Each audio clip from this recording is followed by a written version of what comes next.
get started with the third tutorial of the Quantopian Getting Started playlist. Today we'll be discussing about the pipeline API. It is a very important concept when it comes to building a trading algorithm. Let's first ask the question, why use pipeline API? It allows us to define a set of calculations on multiple datasets and analyze a large amount of assets at a time. So whenever you're calculating portfolio optimization and you want to access a tons of number of assets simultaneously, so pipeline is a good friend for you. It is also used in selecting assets based on filtering rules, ranking the assets, and calculating the portfolio allocations. To begin, let's import the pipeline class and create a function that returns an empty pipeline. So from Quantopian, and as we're using pipeline API, we will be importing the pipeline module, after which we'll just make a function which creates a pipeline and returns an empty pipeline. It returns an empty pipeline. So this is how we create a pipeline function.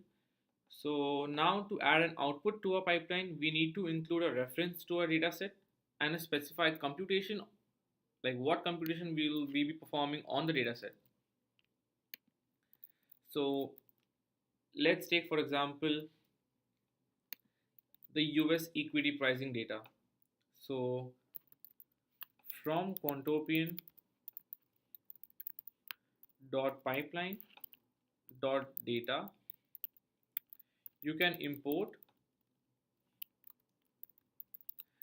the US equity pricing.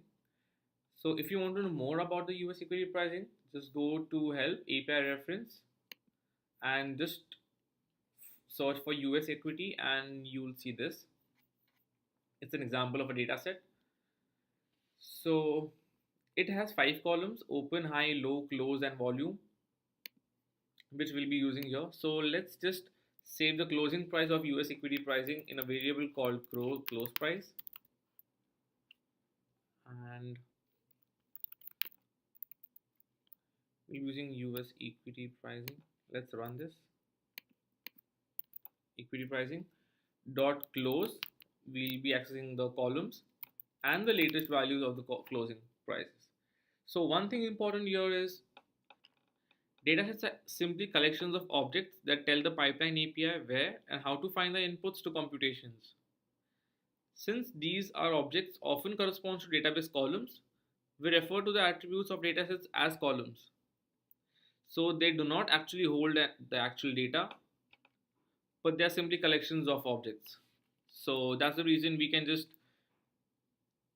use the close column as an attribute here, US equity pricing dot close dot latest. So as you can see here, there are more number of datasets available. For example, Estimize, Event Vector, Psych Signal, which we'll be using later in this playlist, Quandl, and Sendex. So once this is done, we'll tell the pipeline to return the data which we just calculated. We first need to create columns and we'll tell it to display the close price with the heading of close price, which corresponds to the variable we just created. So that's it. We have computed the close price on a particular data. The next step is the pipeline API provides a number of built-in calculations, some of which are computed over a trailing windows of data. So let's find the 3-day moving average of a bull minus bear column in the stocked width data. So I have explained what the bull and bear is in the previous tutorial. So let's see how we can calculate the 3-day moving average of a bull minus bear column in the stocked width data. Similarly, we'll just allocate. First, we need to import. So we'll just copy it here, and instead of US equity pricing, we can import stocked width from Psych Signal.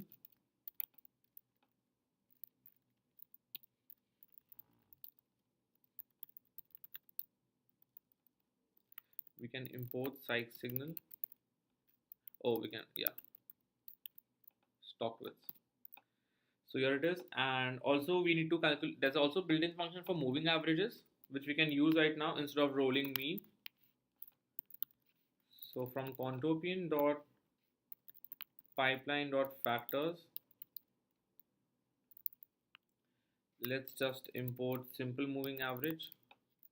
And also, if you want to know what does a simple moving average do and what functions, like what all parameters are required, all you can do is just write simple moving average and question mark. It will give you the whole documentation of simple moving average, and all we require here is inputs, which will be our bull minus bear column, and the window length, which is 3, as we are calculating 3-day moving average.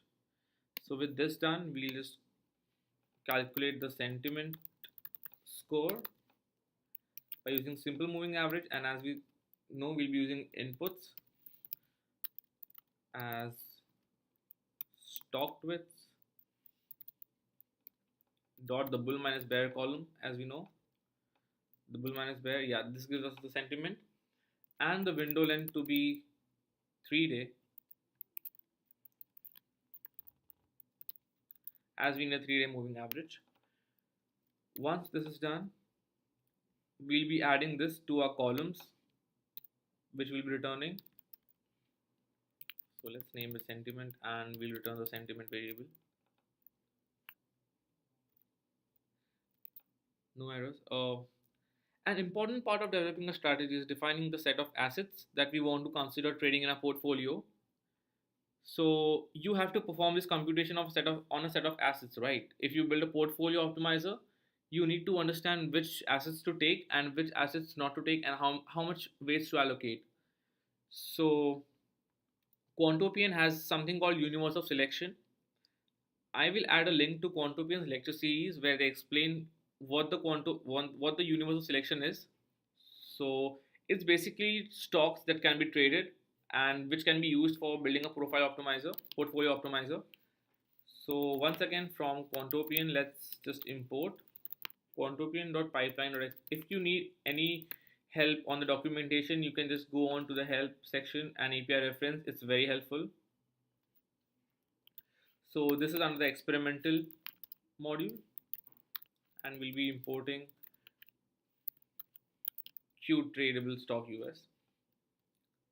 Once this is done, all we need to do is add a screen which will be equal to the base universe, which will be equal to the variable we specify here, which will be Q tradable stocks. Yeah. So screen is basically a filter. It will only filter out, it will only give us the stocks which are available in Q tradable stock US. So that's why we need to have a screen. Once this is done, so now that our pipeline definition is complete, we can execute it over a specific period of time using run pipeline function. So once again, we'll be importing from Quantopian .research module. Let's import run pipeline.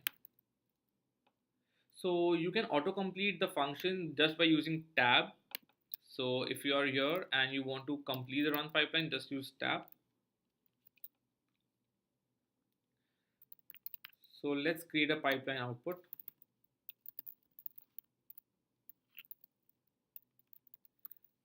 And let's see what all do we need in the pipeline output.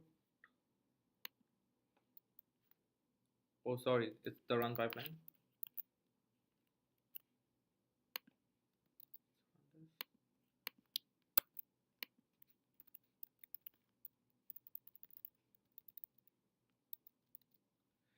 So here we can see it needs a pipeline, start date, end date, chunk size not required for us. So computes values for pipeline in the number of days equal to chunk size. So we don't require chunk size for now. So let's save it in a pipeline output variable. Let's call the function run pipeline. So yeah, what we need is a pipeline first input, which is our make pipeline function, which we have used. It's called make. Okay. The second one is a start date. Let's specify the start date to be, let's say, 2013, and the end date to be 2014. Once this is done, let's see what we get as an output. Let's print out the output of the pandas data frame. This might take a quite while to run it. So till then, let's just write.